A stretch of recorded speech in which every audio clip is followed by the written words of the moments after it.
Welcome back to the South Stands, a Buckeye football podcast by Ohio State fans, for Ohio State fans. From the West Coast, I'm your host, Zach Moore. Today is Saturday, July 26, 2025, and I'm very happy to be joined once again by fellow South Stands contributor, Paige Van Horn from Denver.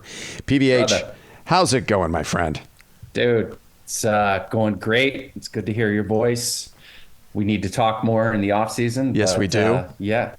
We always talk about that every off season. But no, man, it's great to back on. We're getting close. Yes, we Exciting. Still basking in the glory of the fucking championship. So super excited to be on with you today, buddy. Yeah, man, there's no better place to be as a college football fan, right? You know, basking in the glow of a national championship, on the precipice of a new season.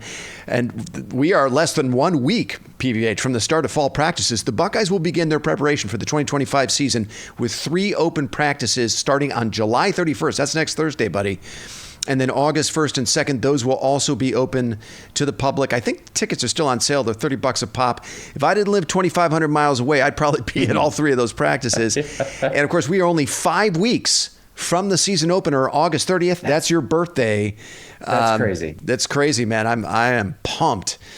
So we are back with you today, folks, for our second annual look at the 5 games that will define Ohio State's regular season. We did this a year ago. Now, throughout the pod, I'm going to be referencing Phil Steele's power poll ratings for each of these opponents, along with some other nuggets from his season preview magazine.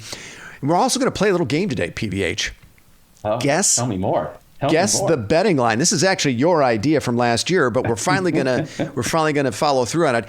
Guess the betting line for each of these games. So I want to get your concernometer readouts as usual for each of these games, as well as I'm going to get your best guess at the betting line and a few other thoughts. And then finally, if there's time at the end, there is a 6th opponent that maybe we put into the honorable mention category as a season-defining game. I like it. All right. You ready, my friend? Well, yeah. I mean, what do you think, Chad? Oh, where are you, Chad? Oh, you're golfing. Okay. So, well, Chad, it's 3:15, but okay. Well, I'll be waiting for your text. Okay. All right. Just wanted. I don't know. I mean, maybe he jumped on the Zoom and I missed it. I'm just checking. No. But we miss you, brother. We miss you, CP. We are, yes, once again, the victims of Chad Plummer's golf schedule. Golf game. Yeah. Well, we're thinking about you, my friend. All right, let's dive into it. The 5 season-defining games for the 2025 Ohio State Buckeyes. Now, we're going to go in chronological order, starting with, of course, the season opener on August 30th in the Horseshoe against the Texas Longhorns. Now, Phil Steele has the Longhorns ranked 3rd in his preseason power poll. He has the Buckeyes ranked 5th. So in his view, this is going to be a top 5 matchup. I think by the time that AP poll rolls out, PVH, this is going to be a top 3 matchup. But Phil Steele sees this as a top 5 matchup. And according to FanDuel, the Longhorns have the best odds at plus 550 to win the national title. But the Buckeyes are right behind them, along with Georgia, at plus 650, at least the last time I checked. Now, this is a rematch of last year's thrilling CFP semifinal, which the Buckeyes won 28-14 on their way to the national championship. I was at that game. Now, I hesitate to mention the kick time here because I know it's going to set you off, but I'm going to do it anyway. This will be a noon Eastern kick on Fox. Now, do I pause there? Do you have some thoughts? No, I mean, no, really. I was actually having a great day until you brought that up. So let's just move on. We'll move on. Okay. Bury my head in the sand. This is going to be the 5th meeting between these two schools on the gridiron. The series is tied at 2. Now, the last time these teams played in Columbus was 20 years ago, PVH, in 2005. That was the Vince Young game. Young led the Longhorns to a 25-22 victory over the Buckeyes in that game on their way to the national championship. Now, according to Phil Steele, head coach Steve Sarkisian returns 11 starters, 4 on offense, 7 on defense, and the Longhorns are very well represented in Steele's national unit rankings. Steele rates the Texas quarterback and running back rooms number 3 nationally. The wide receivers are 5th nationally. Their offensive line is 26th nationally. That's something to pay attention to as we talk about the Longhorns. On defense, he has all 3 units ranked in his top 10. The Texas defensive line is 9th nationally. The linebackers are number 1. He thinks they have the best linebacker group in America. And the Longhorns secondary is 6th nationally, according to Phil Steele. Finally, Steele also really likes the Texas special teams. He has that unit 6th nationally. Now, Pro Football Focus just released their top 50 players for the 2025 season, and 5 Longhorns appear on that list, which is tied with Alabama for the most of any school. PFF lists edge Colin Simmons Jr. at number 8, linebacker Anthony Hill Jr. at number 14, safety Michael Taft at number 26, cornerback Malik Muhammad at number 46, and quarterback Arch Manning at number 50. So this is a pretty loaded, very talented Texas team, PBH. I'm going to turn this over to you, buddy. Give me a few thoughts on this matchup, your concernometer score, and your best guess at the line for this game. All right, I'm going to do it in reverse. Okay. So I'm going to say, and I haven't looked, but Ohio State has to be favored, probably 2 or 3. So gun to my head, I say Ohio State -3. Concernometers, again, what the definition of the concernometer, like, do I think Ohio State has a legitimate chance of losing this game? Sure. So then maybe the concernometer is 10, but we're coming off a national championship. So my concernometer is 0, right? Because this is, it's almost like we're playing with house money. I love that they're, playing this game. Yes, me too. I was really quickly you could make the case that this might be, the best sort of non-conference game in all of college football all of next year, right? I agree. Out of the gate. It's the first game. Like, how freaking great is that? Totally. So kudos to both schools for, playing the game. So my concernometer, solid 8.5. But we know Texas is loaded. We also know Ohio State is loaded. The one thing that I think that stands out to me, and I don't think people are giving it enough credit, or, they're making it out like Arch Manning is already Peyton Manning. And, the guy really hasn't played that much.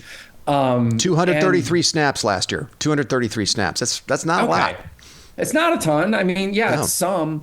And nobody gives Julian, the 5-star kid, Julian Sand? Like he's chopped liver. And I'm kind of like, well, I understand the name on the back of the jersey, right? And what that represents. But I think everybody is sort of discounting, what Sane can be. Now, granted, it's big shoes, jump into the big stage as what is he? So is he a redshirt sophomore? That's right. This is his 3rd season with the program. Yeah. Okay. Yeah. So, we're going to kind of live and die with him, and to expect him to be CJ Stroud coming out of the gates is unrealistic. But that being said, I just, of the, whatever, the pundits and what I've read in the narrative, I feel like they're not giving that kid kind of enough credit. And I just think it's kind of funny because they're giving Arch Manning the benefit of the doubt. And I'm like, well, guess what? He really hasn't played either. Both those teams across, and we can get into it, are stacked across all the position groups. So, it'll be a fantastic game. It'll probably, come down in the 4th quarter and, whatever. But it wouldn't surprise me either way. If Ohio State won, Texas won, it's going to be a fantastic game. And so I'm just excited to see it, obviously. Yeah. But I like our chances. I think Ohio State has a great chance to win that game. And obviously we'll be super disappointed if we won't, because we expect them to win that. I expect them to win that game. It's interesting. I would venture a guess that both fan bases are looking at the other side and thinking this is a good time to get this team. Because, we know Ohio State lost. They had 14 players drafted, tied a school record. But Texas had 12 players drafted off that team last year. That set their school record. They lost a lot of players. I don't think a lot of people realize that. They don't have as much coming back as most people, I think. They do have Arch Manning. And I think that's why a lot of people see Texas as the betting favorite right now to win a national championship. And I think Manning's going to be a great quarterback for Texas this season. But the closest thing he's seen in live game action to what he's going to see on August 30th were the 11 snaps he got in a 30-15 home loss to Georgia last season. And Manning was 3 of 6 for 19 yards passing in that game. He was sacked twice and lost a fumble in that game. And Steve Sarkisian basically shut him down after that one. Manning only played 10 snaps after the Longhorns' last 7 games of the 2024 season. And, you know, it is worth noting, Manning is going to have 4 new starters on his offensive line this season. He'll be breaking in a bunch of new playmakers at receiver. Texas's top 3 pass catchers from a year ago are all gone. Though I do like Ryan Wingo. Wingo is a good young player for them. Now, junior running back Quintavion Wisner returns. He's a good, solid back, but at 4.7 yards per carry last season, I'm not sure Wisner is the second coming of Bijan Robinson. Now, I think Ohio State is going to have the 2 best players in this game. I don't think anyone's going to dispute that, right? Jeremiah Smith and Caleb Downs. By the way, in the PFF top 50, Smith and Downs are the 2 best players in the country. They have Smith number 1 and Downs number 2.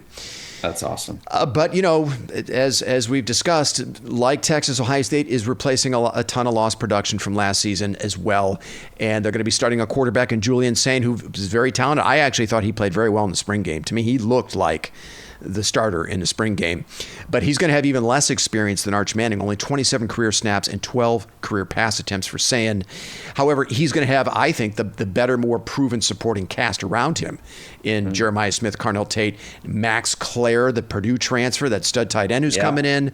I think Ohio State's going to have a very good offensive line, and Phil Steele agrees. He thinks Sain's going to be operating behind a better offensive line than Manning. He's got the Ohio State offensive line ranked 13th nationally. Again, Texas only 26th. So that's something to watch. I think you give a slight edge maybe to Texas in quarterback play because Manning is who he is, and he's got a little more experience. But Ohio State could have the edge in the trenches on that side of the ball, in terms of the offensive line. I heard Jake Butt of the Big Ten Network say recently that he thinks Ohio State offensive line has Joe Moore Award potential. Greg McElroy of ESPN, by the way, thinks these are the 2 best defenses in the country. He did a top 10 defense list for 2025. He has Texas number 1 and Ohio State number 2. You were dead on with the line, my friend. According to DraftKings, the line is Ohio State -3. FanDuel has it at Ohio State -2.5, but you were right there. And both have the over-under set at 50.5. I see this game as a pick'em. My concernal meter is at a 10. Now, my celebration meter is also at a 10 because, like you, right, it's a season opener. Ohio State is starting its title defense at home against a top 3 opponent. I mean, what's not to love about that, right? Other than the kick time, I know. Yeah. And I think it's a good bet. These teams are going to see one another again in January. And like you said, PBH, tip your cap to both programs for keeping this home and home on the schedule. Let me kick this back to you. Any other thoughts? Yeah, so you said like both teams are, this is a good time to get this team. I think so. And I agree with that, but I just come back to, there's going to be more pressure on Texas because we won that game in the semifinal. Yeah. They didn't, and we went on and won a national championship. And I love like some of the comments from Downs and Smith were like, forget about it. I don't want to talk about that.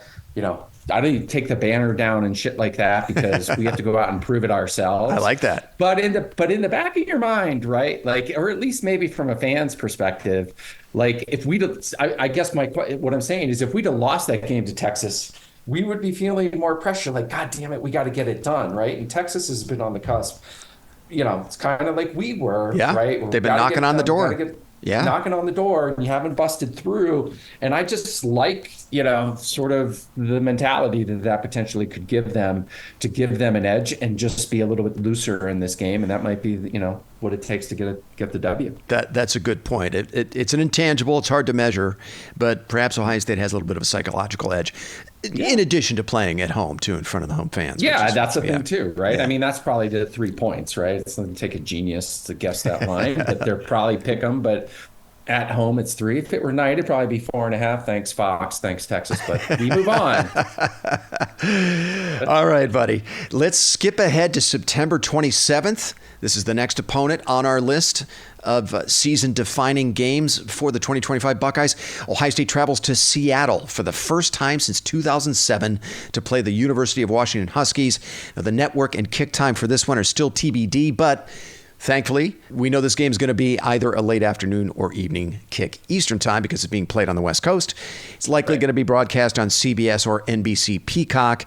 Now, this will be the 13th meeting between these two schools on the gridiron. Ohio State leads the all-time series 9-3. That includes a 28-23 win over the Huskies in the 2019 Rose Bowl, which was their last meeting. And that was, as we remember, Urban Meyer's last game as head coach. Now, according to Phil Steele's second-year head coach, Jedd Fisch returns 12 starters, 5 on offense, 7 on defense from a squad that went 6-7 and finished 9th in the Big Ten. Fisch had a pretty good offseason, I think. He added former Purdue head coach Ryan Walters to his staff as defensive coordinator. And before he took the helm at Purdue, Walters built some nasty defenses for Brett Bielema at Illinois. So I think he was a really nice addition to the staff. Now, Phil Steele has the Huskies ranked 39th in his power poll. And in his national unit rankings, Steele has the Washington running backs, receivers, and secondary in his top 25. The running backs are 24th nationally, the receivers are 25th, and the secondary is 21st. Now, the one area of real weakness for this Washington team, according to Steele, is the offensive line. Steele has that unit 62nd nationally, so that's something to pay attention to as we look at this opponent. Now, the Huskies have a dynamic young playmaker at quarterback in sophomore Demond Williams Jr. Williams Jr. was an Arizona commit who followed Jedd Fisch to Washington last offseason. He actually didn't play a single snap for Arizona. He committed, then Fisch took the job at Washington and he transferred right over with Fisch. Now, Williams Jr. appeared in 13 games, playing 297 snaps last season. He completed 78% of his passes for 944 yards, 8 touchdowns, and 1 pick. He ended the season with a 374-yard, 4-touchdown performance against Louisville in the Sun Bowl, and he finished as the Huskies' second highest graded offensive player according to PFF with an overall grade of 82. So small sample size, PVH, only 105 pass attempts, and he didn't win the starting job until their season finale, but those are some impressive numbers for a true freshman. It's also worth noting, Williams is a dangerous runner as well. Not counting sack yardage, he ran for 399 yards and 2 touchdowns last season. Husky fans have to be pumped about this kid. He's going to be a problem for the Big Ten over the next 2 to 3 seasons. Jedd Fisch also has one of the better running backs in the country in Jonah Coleman. Coleman ran for over 1,000 yards last season at 5.5 yards per attempt and 10 rushing touchdowns. Last season, Coleman finished as the Huskies' highest graded offensive player according to PFF with an overall grade of 86.3. Coleman, by the way, is also listed in PFF's list of top 50 players for 2025. He's listed number 32 on that list. Finally, keep your eye on junior receiver Denzel Boston. Boston finished 2024 with 834 yards receiving and 9 touchdown catches. He's going to be one of the better receivers in the Big Ten as well. So some good, really good offensive skill talent for this Washington Husky team. PVH, I'm going to kick this over to you. Give me a few thoughts on this game, your Concernometer score, and your best guess at the line. You can go in any order. So I'm going to say, just checking out their schedule, they actually start on on August 30th. They start with the CSU Rams. Interesting. Not that that'll be much of a game, but, I'll have a rooting interest in that. And then their third game of the year, they play Washington State. They play the Cougars, right? Their big rivalry game. Yeah. So I'm guessing that they are going to come into this they're going to come into this game with 1 loss. Ooh. So the Buckeyes are going to be favored by 8. 8, okay. I'm going to, my Concernometer on this is going to be probably a 6. They're 2 years removed from the national championship game, 6-7 last year. It's going to be a good game, right? And I would actually love to go to that game. Me too. Would be pretty sweet. Yeah. But I think it'll. The Buckeyes will take care of business. I just think it's interesting the way their schedule is set up. They play at Washington State in what's that town called? Corvallis. Corvallis. And then you have the Buckeyes the next weekend. That does not set up favorably for them. So I like Ohio State to win this one convincingly. But yeah, it could be it should be an entertaining game. That's for sure. Wait, they play Washington State before they play us? Yes, they do. Oh, okay. I think Corvallis isn't Corvallis Oregon State. I can't. They're in Pullman. Washington State is Pullman, I think. Yes, you're right. You're right. That's right. That's Good right. call. Yeah, but that's the Apple Cup, a game that they typically play at the end of the year. It's a rivalry game. Oh, that's an interesting point. In the season primer I did about a month ago, I kind of feel like I might have been too dismissive of Washington. I mean, after Texas and Penn State, this is probably the best offense the Buckeyes are going to face in the regular season. And according to Phil Steele's unit rankings, I think Washington is going to be an above average defense, but with an accomplished coordinator in Ryan Walters calling the shots. So, maybe they can actually, by the end of the year, have a pretty good defense. Husky Stadium is a great environment. It's a tough place to win. Now, the early line, according to DraftKings, is Ohio State minus 13.5. Wow. They do not have an over-under for this game. FanDuel does not have a line published yet for this one.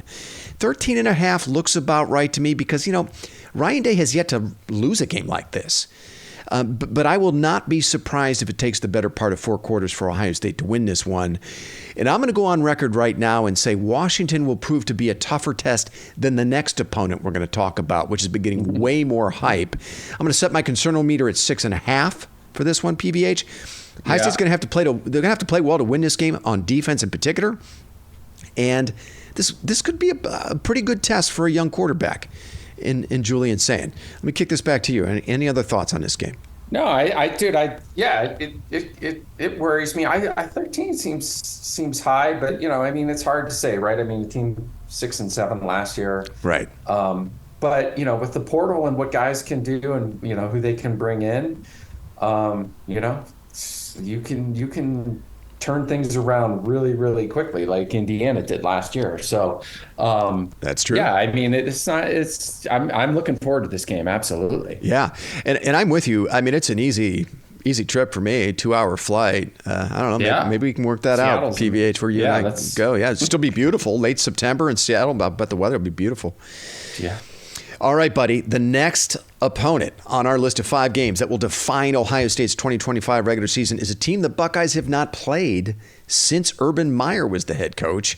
On October 11th, the Buckeyes traveled to Champaign, Illinois to play Brett Bielema's Fighting Illini for the coveted Illabuck Trophy. It'll be the first time these schools have played since 2017. Did you know that, PBH? It's been a minute. Yeah, it's been a while, right? It's been a hot minute. Yeah. And the Buckeyes and Illini were supposed to play in 2020, but the game was canceled due to COVID. This will be Ohio State's first visit to Champaign since 2015. The Buckeyes lead the all-time series 68-30 with 4 ties. Now, according to Phil Steele, the Illini returned 19 starters from a squad that went 10-3 and finished 5th in the Big Ten last season. And that included an impressive 21-17 win over number 15 South Carolina in the Citrus Bowl. Steele has the Illini ranked 17th in his power poll, and he has 6 Illinois position groups rated in the top 25 of his unit rankings, including the quarterbacks at number 14, which I think is too high, running backs at number 25, the offensive line at number 19, the defensive line at number 23, the secondary at number 13, and special teams at number 9. Starting quarterback Luke Altmaier returns for the Illini. Altmaier threw for just over 2,700 yards and 22 touchdowns last season, but he only completed 61% of his passes. Now, he's going to have his entire starting offensive line back from last season, but he was sacked 32 times last season. So one has to wonder, how good is that line really? It's also worth noting that their top receiver from last season, Pat Bryant, is off to the NFL. He was a big playmaker for them last season. And their top running back, Josh McCray, transferred to Georgia. Now, Bryant and McCray accounted for 21 touchdowns, and they were the Illini's 2 highest graded offensive players according to PFF last season. On defense, Illinois will have their top pass rusher, Gabe Akis, back. Akis led the Illini in sacks with 8 a year ago. And their top defensive back, Xavier Scott, will also return. Scott led the Illini with 4 interceptions last season. All right, PVH. I'm going to turn this over to you. Again, a few thoughts on this matchup, your best guess at the line, and your concernometer score. Yeah, just looking at their schedule, they could be undefeated. Yeah. Coming into that game. Yep. It's Champagne, right? How many white knuckle games have we seen the Buckeyes play, right? Like we have. Top 5 and Illinois is unranked and we're just like, just get the freaking W and get out of there. Oh, right? yeah. It could be, God knows, 70-mile-an-hour winds. I don't like this game at all, actually. So. Oh, wow. Okay. Yeah. I mean, the one thing weather-wise it's still early October, October 11th.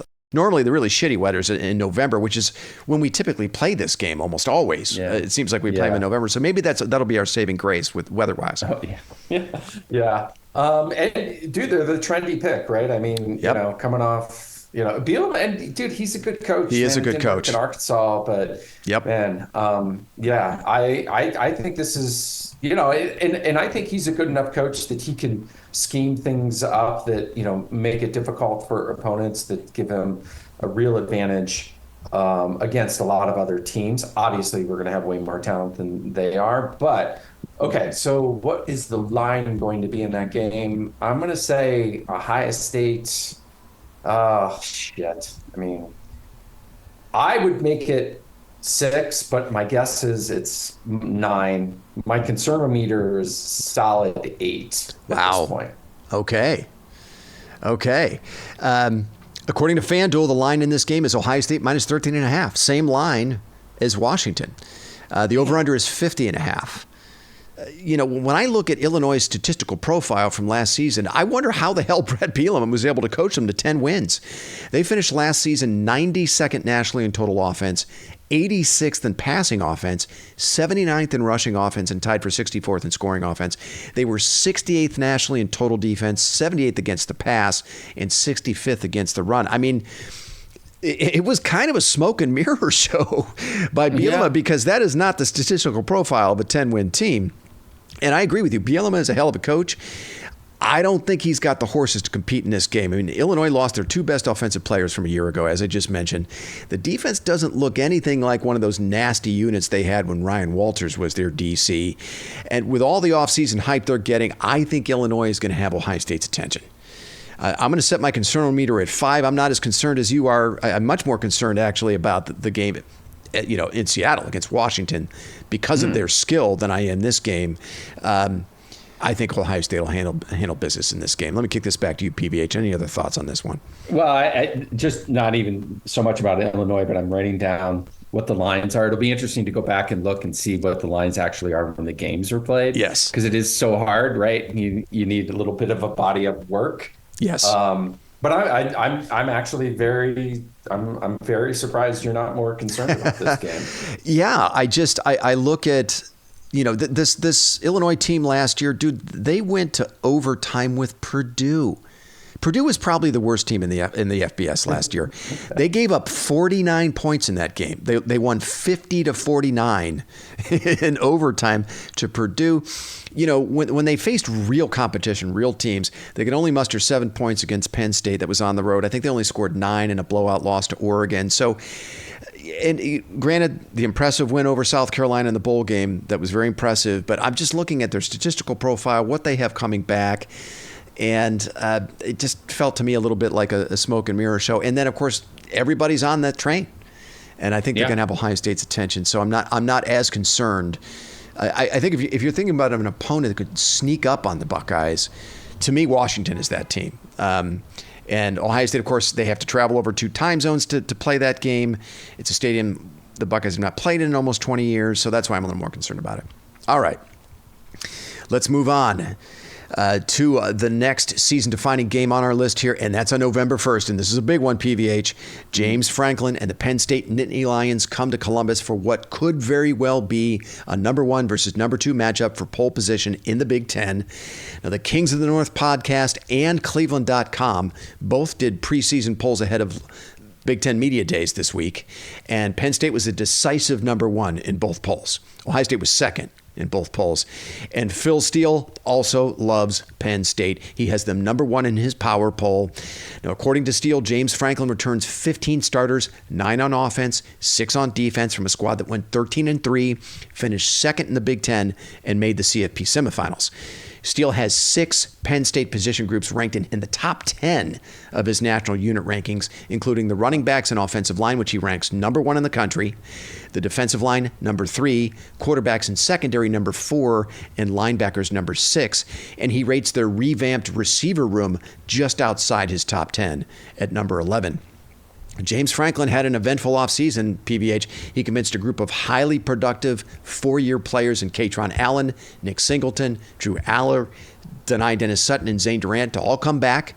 Aller, Singleton, Durant, and Dennis Sutton all made PFF's top 50 list for 2025. And Franklin also used the transfer portal to address the biggest area of weakness on his roster, which is wide receiver. He got commitments from 3 very productive veteran players in Syracuse transfer Trevor Pena, Troy transfer Devontae Ross, and USC transfer Kyron Hudson. Trevor Pena is a good player. He was one of Kyle McCord's favorite targets at Syracuse last year. He's a really good slot receiver. And I think finally it appears Aller's going to have some weapons at receiver to work with. Lastly, in a highly publicized lateral move from Ohio State to Penn State, Jim Knowles will replace Tom Allen as defensive coordinator for Franklin this season. So similar to Michigan in 2023 and Ohio State last season, PVH, Penn State has gone all in to win a national championship in 2025. We'll see if it's enough to get their first win in the horseshoe since 2011. Ohio State leads the all-time series between these two schools, 25-14. The Buckeyes have won the last 8 in this series, and Penn State's last win in this series was all the way back in 2016. All right, PVH, I'm going to kick this to you. Give me a few thoughts on this matchup, your concernometer score, and your best guess at the line. Yeah, it's crazy. We've won the last 8. Last 8. I mean, if you're Penn State, you just have to be so frustrated with the Buckeyes. It's hilarious. And you know, and to me, that trumps everything. Everything that you just said, yeah, it's amazing. Yeah, good for you, Penn State. You got to come in and you got to win this game. And all the pressure in the world is on you and Franklin to do it. It would really make me happy if it's a night game, just because the only time I am not, upset with the big noon kickoff is when we play at Happy Valley, because that place at night is a nightmare. Yes. So I think it would just frustrate them even more to have this game be at night in Columbus and then have Penn State lose this game. So yeah, good for you, Penn State. I'm happy for you, but until you do it right, I'm not a believer, I guess is what I'm saying. So I think the line, with all of this, hype around Penn State, is probably Ohio State -2, only because it's at home. Concernometer, yeah, solid 8. But, Franklin, you got to do it, bud. And yeah, you had a decent little cakewalk run through, a few playoff games last season. Oh my God. Come on. Right? Totally. So until you come in, in the last 8, and I could be wrong, but I might have missed it. Saquon Barkley probably isn't on this team anymore. Come in and win this game, and then I'll be a believer. That makes sense. Now, DraftKings has the line at Ohio State -4. So you weren't too far off there. They do not have an over-under on this game yet. FanDuel has the line at Ohio State -3.5 with an over-under of 50.5. I know they got a lot coming back, but Penn State, let's not forget this, they did lose far and away their top 2 players from last year in defensive end Abdul Carter and Tyler Warren. The dude's a monster. Yeah, Carter and Warren were true difference makers for them. That would be like Michigan going into the 2023 season without Blake Corum and Mason Graham. Or Ohio State going into last season without like Emeka Egbuka or JT Tuimoloau. Or Caleb Downs and Jeremiah Smith. So that's one big distinction, I think, that we need to make between Penn State and Michigan 2023 and Ohio State in 2024. They did lose their 2 best players, their 2 biggest difference makers on each side of the ball. And I don't know that we can say, PVH, that Penn State has been knocking on the door like Michigan and Ohio State like those two programs were before they finally broke through to win their titles. I mean, Michigan had 3 consecutive bursts in the 4-team CFP before finally winning their championship. Yeah. Ryan Day had 4 CFP appearances, 1 national title game appearance in 6 seasons before he finally won his title.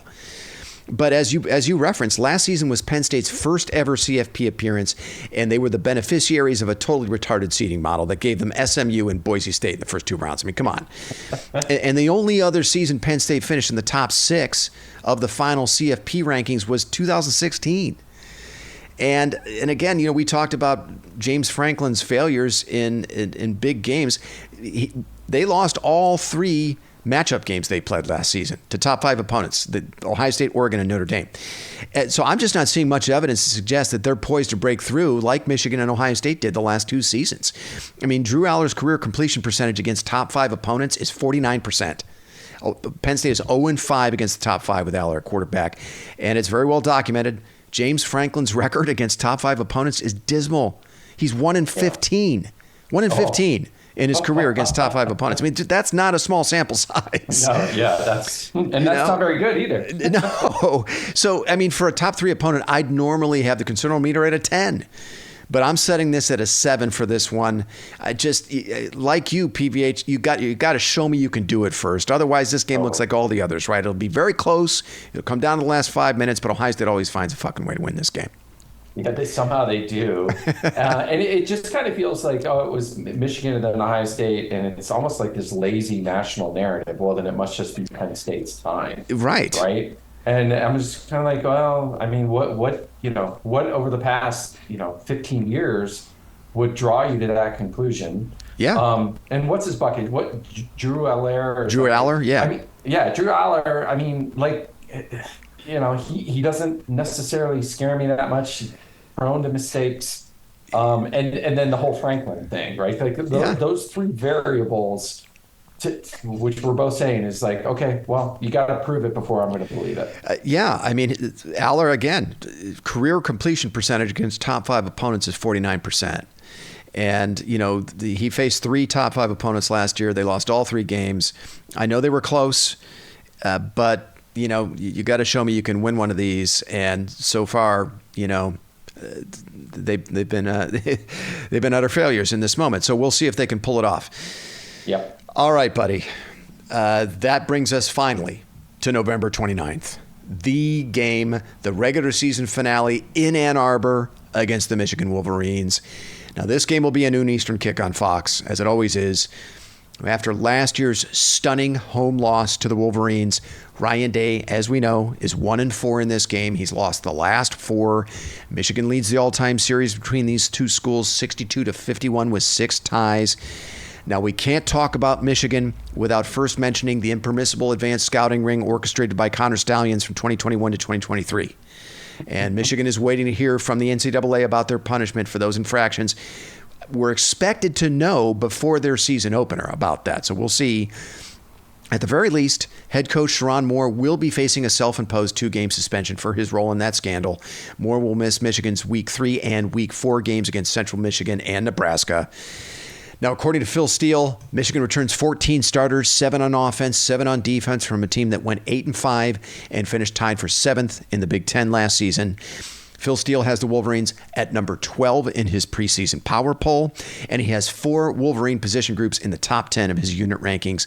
The Michigan linebackers are number 2, the defensive line and special teams are number 5, the secondary is number 9, and he has the Michigan running backs just outside of his top 10 at number 11. He also has the Michigan offensive line in his top 25 at number 22. Mason Graham, Kenneth Grant, Josiah Stewart, Will Johnson, they're all off to the NFL. But as Steele's unit ranking suggests, PVH, Michigan should still have an excellent defense this season. They're going to be as good as anyone at linebacker with seniors Ernest Hausman and Jayshon Barham. They return a very productive defensive end in Derek Moore. By the way, Moore was chirping a little bit earlier this week at Big Ten Media Days. Moore said of the Ohio State national title this season, quote, "I congratulate them on the win, but it's not a real one if y'all didn't beat us," end quote. Yeah. Take a seat, Skippy. Take a fucking seat. Well, hopefully that goes right on the bulletin board there. Now, Michigan's fortunes on offense are almost entirely tied to true freshman Bryce Underwood, the number 1 overall player in the 2025 class, according to 24/7 Sports. Now, most of the experts believe he'll be the starter from day one. They're not going to be very dynamic at receiver, but Underwood is going to share the backfield with a pair of really good running backs in Jordan Marshall and Alabama transfer Justice Haynes. Finally, place kicker Dominic Zavada, who was a second-team AP All-American last season, is also back for the Wolverines. He's a real weapon for them. Okay, PBH, I'm going to kick this to you. Give me a few thoughts on this matchup, a concernometer score, and your best guess at the line for this game. So they will, for the rest of the season and for the foreseeable future, be known as the Michigan Larry Ellisons, right, from now on. Because if it takes $15 million from Uncle Larry, my uncle, right? I mean, my first gig was at Oracle to keep your home state quarterback. Okay, well then I think that tells you quite a little bit about your program. So put that in your pipe and smoke it. Yeah, I mean, okay, the line's going to be, God, I don't know, Ohio State -6.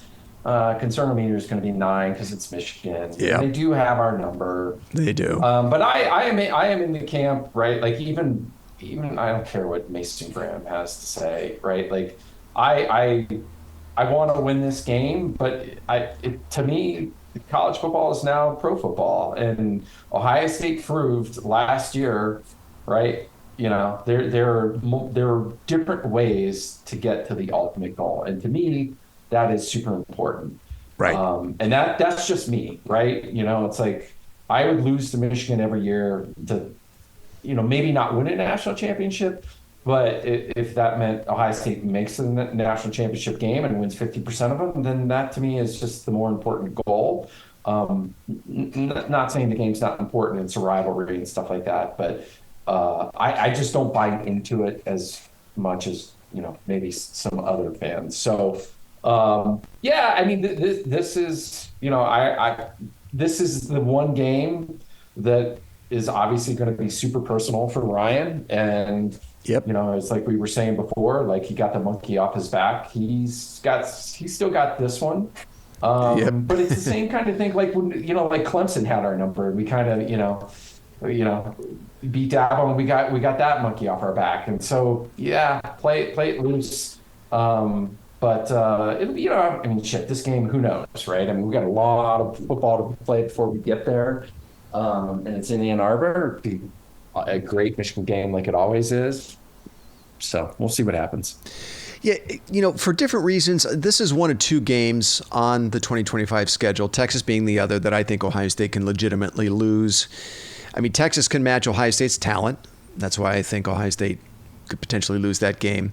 But Michigan's right now, and we just talked about it, they own a psychological edge over Ohio State right now. And I think they also have an advantage in the styles make fights department as well. Yeah. I mean, this Michigan team looks very much like the kind of squad that's given Ryan Day's teams fits over the last 4 years, you know, with a veteran defense, a good running game, excellent special teams, and an athlete at quarterback and Bryce Underwood who can make plays outside of structure. Now, according to FanDuel, actually, according to both DraftKings and FanDuel, Ohio State is still the favorite in this game. And the early line, you were very close, PVH. The early line is Ohio State -5.5, according to both books. And both have the over-under set at 47.5. So they see this as a low-scoring game. I've got my concernometer set at a 10 for this one.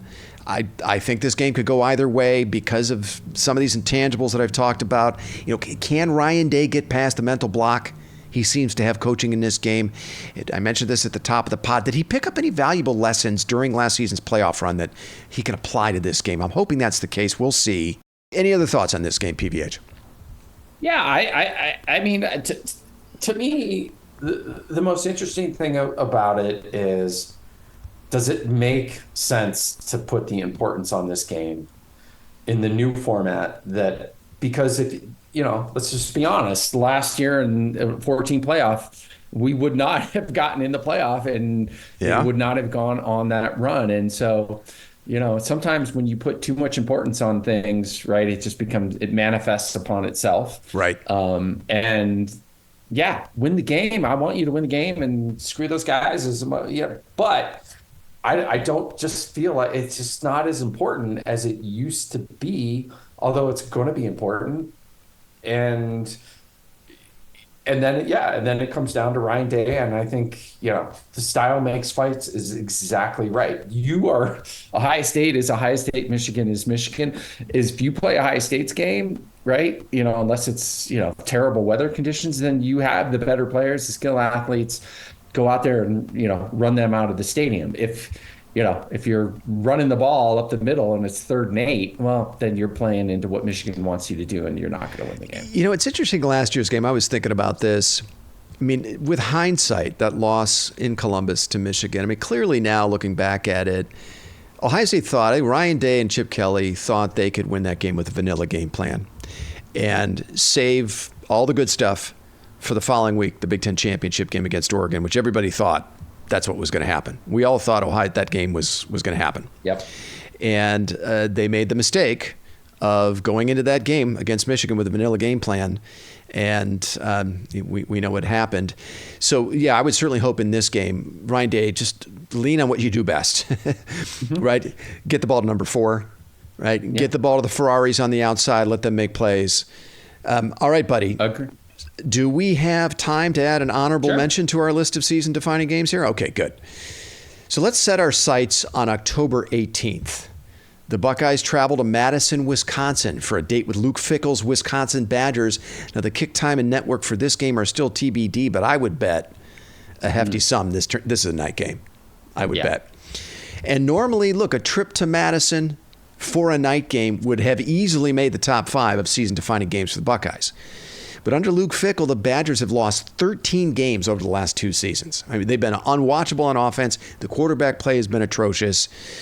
Now, according to Phil Steele, the Badgers returned 14 starters, 6 on offense, 8 on defense from a team that went 5-7 and finished 15th in the Big Ten a year ago. Steele has the Badgers ranked number 32 in his power poll, but he only has 2 Wisconsin position groups in the top 25 of his unit rankings. The Badger offensive line is 18th, and the special teams is 19th. After that, their highest rated position group, according to Steele, is the secondary at number 30.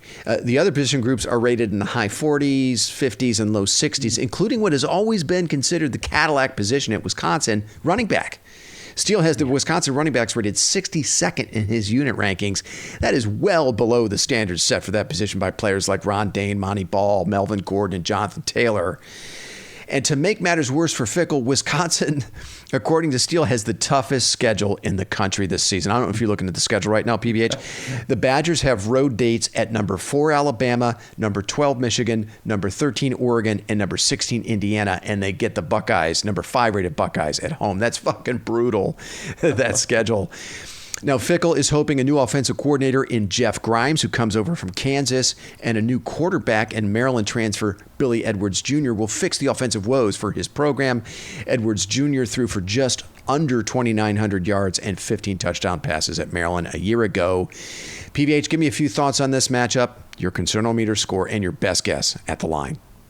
So it's an interesting 5-game stretch, right? The Bucks are at Washington, Minnesota, who is crafty, right? Then at Illinois, and then at Wisconsin. They get a bye, and then they get Penn State. That's a 5-game gauntlet, right? So it'll be interesting as we do the pods, right? How they navigate that. Man, Wisconsin, boy, they just. Kind of rooting for Lukey here a little bit, but just doesn't feel like they have the horses yet. So I'm guessing the line, High State, they've got to be. I've been low on most of them. If they're minus 13 at Illinois, I'm going to say High State minus 13. If it's a night game, concernometer definitely goes up. That's worth 2 points in Madison for sure. Concernometer, I'm actually going to go pretty low on this one, just about a 3. It's they're not there yet. They don't nearly have the horses like a High State does. And I would, the other thing, which is probably a big advantage for High State, is I was thinking, then you got Penn State next, but it looks like they have a bye in between. That's there. Right. Yeah. So there won't be sort of the look ahead and worry about that. So that's what I'm thinking. It's interesting. I mean, as bad as Wisconsin was last season, they were still very competitive and tough to beat in Madison. I didn't realize this until I went back and looked at their schedule. They had fourth quarter leads against both number 3 Penn State and number 1 Oregon in Madison before eventually losing both games. I remember that Oregon game. Yeah, they should have beat Oregon. I mean, if they should have beaten them. I mean, if they had even, average quarterback play, they win that game. Now, at the moment, actually, it's interesting here, PVH. At the moment, neither FanDuel or DraftKings has a line out for this game. But my guess was 14. So I'm right in that range with you. You said 13.5. I think it's probably going to be something like Ohio State minus 14, similar to the Washington and Illinois lines. The environment in Madison might help make this a decent game for a while, but like you, man, I'm setting my concernometer at a 3. Something's just not working with the fickle Wisconsin thing. I don't know what it is. I don't know enough about the program to know exactly what it is, but Fickle just doesn't have the horses, particularly on offense, to make this much of a game. So I think the Buckeyes roll in this one. It'd be interesting if he's regretting leaving Cincy for this job. One wonders, right? I mean, he was winning 10, 11 games a year there, got him to a CFP, had a CFP appearance while he was there. Yeah, I mean, I wonder if that might be the case. Yeah, because if you're at Cincinnati, right, you're just taking your pick of the great Ohio State player or the great Ohio players that Ohio State isn't taking. Right. And then your schedule is just not nearly as freaking brutal as Wisconsin. Right. And the one thing that they do, and they always, their offensive line, but that doesn't necessarily seem to me to be his philosophy, he's, so it's it'll be interesting sort of if it works out for him. Yeah. And I'm definitely not convinced it will. The Phil Longo thing, their offensive coordinator for the last 2 seasons, turned out to be a real failed experiment that cost him 2 seasons. Longo came in and kind of tried to install this air raid offense. That's just not who Wisconsin is, right? They're just not. No. You had a formula under Paul Christ and Barry Alvarez and Brett Bielema, right? Where it was you have elite running game, great offensive lines, stout on defense. I mean, that is a guaranteed 10, 11 wins every year. And Fickle, I think in an effort to try and get them over the hump, because where those Wisconsin teams were running into a ceiling was they just, they couldn't throw the ball. And they were not a threat on the outside. And they were constantly running into that ceiling there of, 10, 11 wins, but not competing with the Ohio States, the Alabamas, the Georgias. And I think in an effort to try and get them over that hump, it set them back to where they are now. I mean, has Wisconsin ever won a national championship? That's a good question. I don't know. I don't think so. I don't think so. Yeah. I'm sure that's probably a quick Google search. Certainly not in our lifetimes. Yeah. And I think, it's just sort of interesting philosophically. Would you just be satisfied that you're never probably going to win it? The chances of winning it are 1%, but you're going to be 10 or 11 wins every year. And, you could, maybe win a game or two in the college football playoff versus, no, we're pushing all in. We're going to, be the modern, Clemson's, Ohio State's, USC's, Alabama's, and go for it. And to your point, it's almost backfired on them. And I also heard that he's not getting the NIL support there that some of the other Big Ten schools are, benefiting from. I don't know how true that is. I can't remember where I heard that. I want to say it might have been an Andy Staples podcast. I think it was. I think it might have been Andy Staples himself that was talking about how Fickle's just not getting the backing there. They're not willing to throw in to pay players like they are at Ohio State, Michigan, Penn State, some of these other schools. Well, that's a whole freaking podcast for another day. The whole NIL. It's it's the biggest football junkies as we are. I still don't understand it, and what's going on, and now Congress is weighing in, and Trump's weighing in. So what is actually taking place? It's so funny. This whole thing that's supposed to take it out of the shadows, and give it transparency.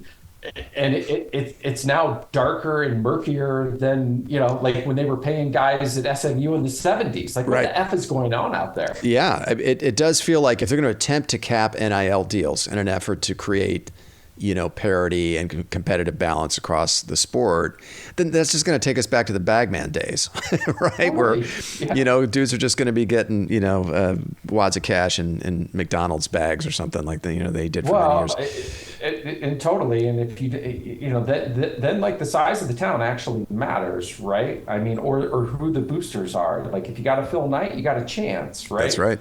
Yeah. But, Columbus, I mean, that's different than Tuscaloosa. But again, like what are the rules? And it's still, God, I've been doing this now for feels like 5 years, and it still is gray and murky as it's ever been. And it feels like it'll be another 5 years at least before they figure it out. Exactly. Yeah. We one universal truth that my old man, he's like, it takes them forever to get anything right in the NC2As, right? Like, it's true. So he's always like, God damn it! Like, if you wanted to fuck it up, just ask those guys.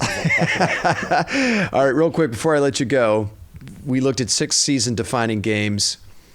What is Ohio State's record in those games? What do you think? In those 6 games, what do you think? Those 6 games, that's actually... I'm actually going to say, well, I was going to be controversial and say 4-2, 5-1. They'll be 5-1. They'll drop one of them. Yeah, I agree. 5-1 sounds about right to me. I mean, it could be 4-2. I mean, if last year's team with 14 NFL draft picks and all the motivation in the world, and Caleb Downs and Jeremiah Smith and Chip Kelly, if that team dropped 2 regular season games, this team with, quite frankly, a little less talent, and more youth, no Chip Kelly, a brand new starter at quarterback, it seems reasonable that they could easily drop 2 of these games. But it's weird, like you can't do the transitive property from one season to the next necessarily with Ohio State, right? We've seen younger teams that we thought were going to be in a bit of a reload or a rebuild mode, end up going on a run and win a national championship. I mean, the 2002 team and 2014 teams fit that description. So who knows?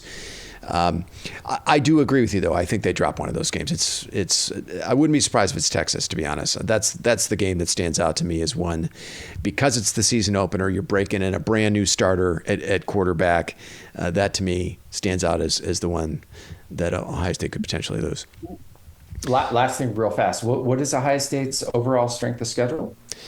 That's a good one. I think Phil Steele has high. It feels hard. It does, and I want to say Phil Steele. And I mentioned this in one of the other pods I did earlier this offseason. I want to say it's in the 20s. I think Phil Steele has Ohio State right around 20-25. Not as high as you would think, but yeah. I mean, you've got top 3 matchups: Texas and Penn State. You're getting them at home. You're going to get likely a top 10 Michigan team on the road, a top 15 Illinois team on the road. Yeah. I think Washington's going to prove to be that's a top 30-ish opponent on the road. And then you're facing some mid-tier teams where you got to bring your lunch to beat them. The Minnesota. Yeah. Teams like that. Minnesota. Yeah, like PJ Flex, he chirping like we're going to make the playoff this year. It's like Indiana can do it. We can do it. Yeah, it was like, I was, like, is Minnesota going to be one of the 6? It's possible. I mean, that schedule is not a cakewalk. There's no doubt about it. I agree with you. It's not a cakewalk.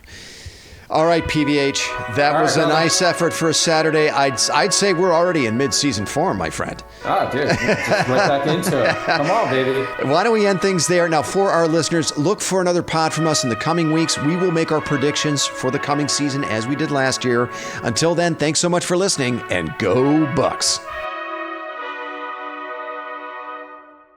You've been listening to The South Stands, a Buckeye football podcast. Follow us on X at @South_stands.